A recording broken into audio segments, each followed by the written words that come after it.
আমদানি রপ্তানি বাণিজ্যের চ্যালেঞ্জ মোকাবেলায় চট্টগ্রাম বন্দরের বিকল্প হিসেবে পতেঙ্গা উপকূলে বে টার্মিনাল গড়ে তোলার পরিকল্পনা হয়েছিল 1 দশক আগেই, কিন্তু ভূমি অধিগ্রহণ, অর্থায়ন সহ নানা জটিলতায় পুরো প্রকল্পই আটকে যায়।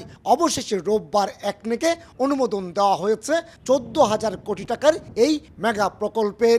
এর মধ্যে 650 মিলিয়ন মার্কিন ডলার খরচ করে ব্রেক ওয়াটার নির্মাণে বুধবারে বিশ্ব ব্যাংকের সঙ্গে চুক্তি স্বাক্ষরের সমস্ত প্রক্রিয়া সম্পন্ন করেছে চট্টগ্রাম বন্দর কর্তৃপক্ষ।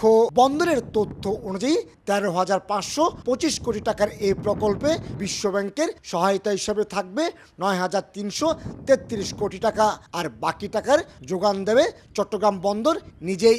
এর মধ্যে 8,269 কোটি টাকা খরচ হবে ব্রেক ওয়াটার নির্মাণে।